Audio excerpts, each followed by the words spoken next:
Assalamualaikum warahmatullahi wabarakatuh. Baiklah, pada video ini akan kita bahas kembali materi pemrograman dasar. Untuk video ini materinya adalah tentang contoh penerapan fungsi bagian 1. Untuk contoh pertama, program yang akan kita buat adalah seperti ini. Jadi akan diminta untuk memasukkan dua angka. Contoh di sini adalah angka 45 dan angka 2. Setelah diinputkan, nah kemudian di sini akan langsung menghitung 45 plus 2 sama dengan 47. 45 min 2 sama dengan 43. 45 dikali 2 sama dengan 90.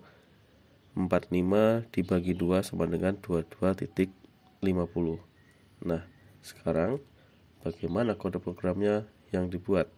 Nah, namun di sini akan menerapkan penggunaan fungsi.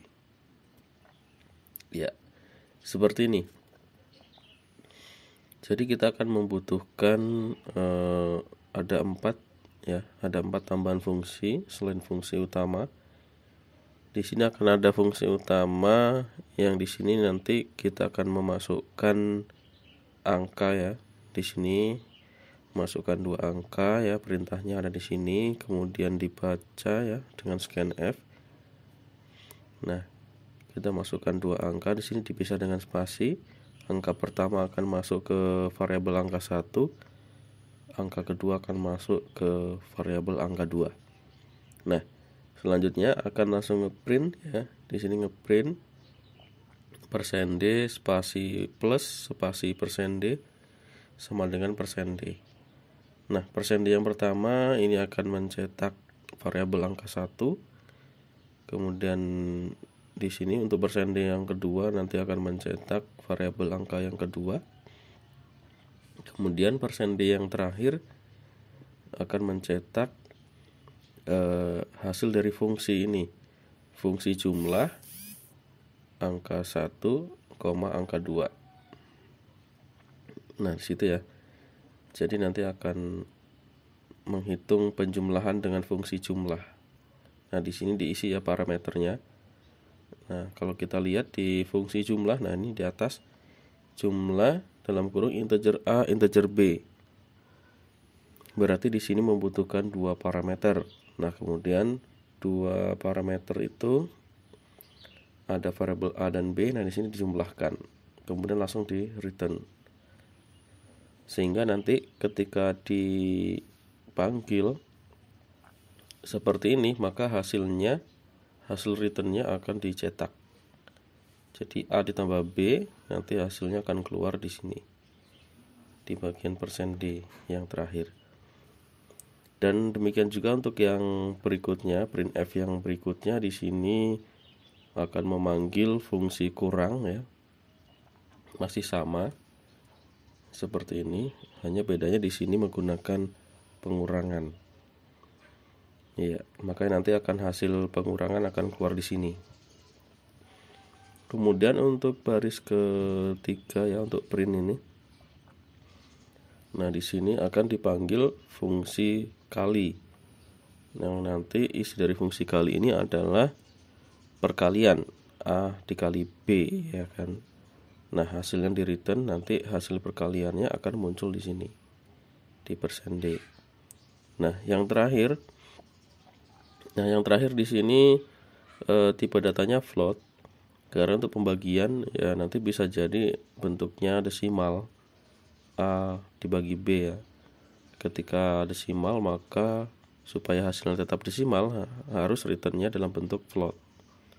Nah, sehingga di sini ketika fungsi bagi dipanggil ya seperti ini, maka nanti ketika di print di sini dia akan %f.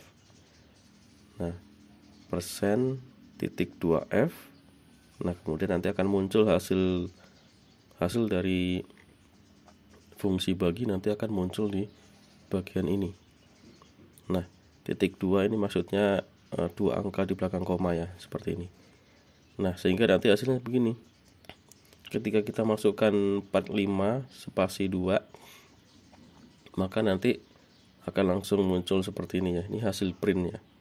Nah, ini di sini kan ada 4 kali print f. Di sini juga ada 4. Yang pertama adalah fungsi hasil dari fungsi penambahan ya, penjumlahan. Kemudian ini fungsi pengurangan. Kemudian ini untuk yang perkalian, dan yang terakhir pembagian. Nah, ini sesuai dengan hasilnya, sesuai dengan print yang di sini. Oke, baiklah, kita ke contoh berikutnya. Contoh kedua, nah program yang akan kita buat adalah, jadi pertama kita masukkan dulu nilai tugas. Nilai tugas 80, kemudian nilai PTS, nilai penilaian tengah semester atau mid semester nih 82, kemudian nilai pasnya, penilaian akhir semester 70. Nah, kemudian program akan menghitung status ketuntasan. Jika tuntas ya nanti akan keluar tuntas, kemudian predikat nilainya berapa yang keluar di rapot misalnya. Misalnya di sini B yang keluar. Nah, ini adalah program untuk menghitung status ketuntasan dan predikat nilai berdasarkan inputan nilai tugas, nilai PTS, dan nilai pas. Nah, baiklah, inilah dia programnya. Di sini membutuhkan tiga fungsi tambahan selain fungsi main. Nah, di sini ada fungsi untuk mengecek ketuntasan ya. Di sini nilai, misalnya di sini nilai lebih besar dari 70, lebih besar sama dengan 70 maka tuntas. Jika masih di bawah atau tidak lebih besar sama dengan 70 maka belum tuntas. Kemudian ada fungsi nilai huruf ya di sini. Nilai predikat ini maksudnya. Nah, ketika nilai lebih besar sama dengan 80 maka akan mereturn A yang di return nilainya. Di sini char ya, tipe data ya untuk returnnya. Nah, maka akan seperti ini. Nanti akan di return. Jika tidak lebih besar sama dengan 80 maka dilempar ke bawahnya, dicek apakah lebih besar sama dengan 70. Jika iya maka return B. Nah, jika tidak juga maka dilempar lagi ke bawahnya, else if ya, nilai apakah lebih besar sama dengan 60. Jika iya maka C. Namun jika tidak juga maka akan dilempar paling bawah, yaitu return D. Nah, seperti itu, nanti akan mereturn nilai sesuai dengan kondisinya. Dia akan masuk kondisi yang mana. Nah, seperti itu. Nah, kemudian fungsi yang ketiga di sini menghitung nilai akhir. Nah, menghitung nilai akhir ini nanti akan ada permintaan input ya di sini. Masukkan nilai rata-rata tugasnya berapa, kemudian di scan ya, dibaca, kemudian nilai rata-rata tugas ya di sini. Nilai rata-rata tugas yang dimasukkan nanti akan masuk ke variabel rata-rata tugas. Kemudian diminta untuk memasukkan nilai PTS. Nah, nilai PTS nanti yang diinput akan masuk ke variabel PTS. Nah, kemudian untuk nilai pas akan masuk ke variabel pas. Nah, di sini tipe datanya menggunakan float. Ya kan? Menggunakan float semua ya. Nanti nilai yang di return pun float. Nah, ini kan. Jadi di sini rumus untuk nilai akhir kebetulan di sini 0,4 dikali rata-rata tugas, kemudian 0,3 dikali PTS ditambah 0,3 dikali pas. Jadi nanti maksudnya adalah seperti ini. 40% dari nilai tugas ditambah 30% dari PTS ditambah 30% dari pas. Nah, inilah adalah nilai akhir ya. Nilai akhir yang akan dimunculkan di rapot. Nah, tiga fungsi ini nanti akan dipanggil di fungsi main. Nah, di fungsi main ini nanti kita akan panggil di sini ada float nilai sama dengan nilai akhir. Nah, nilai akhir ini, variabel nilai ini nanti akan diisi dengan hasil dari memanggil nilai akhir, ya kan? Ini ada fungsi nilai akhir dipanggil di sini. Nah, nilai akhir ini nanti kan akan mereturn ini ya, hasil perhitungan ini. Nah, ini adalah fungsi nilai akhir. ketika nilai akhir dipanggil, nanti langsung dikerjakan ini, fungsi ini akan dikerjakan. Dia minta inputan nilai, kemudian menghasilkan ini hasil perhitungannya, kemudian disimpan hasilnya di variabel nilai. Nah, selanjutnya di sini ada print ya di sini.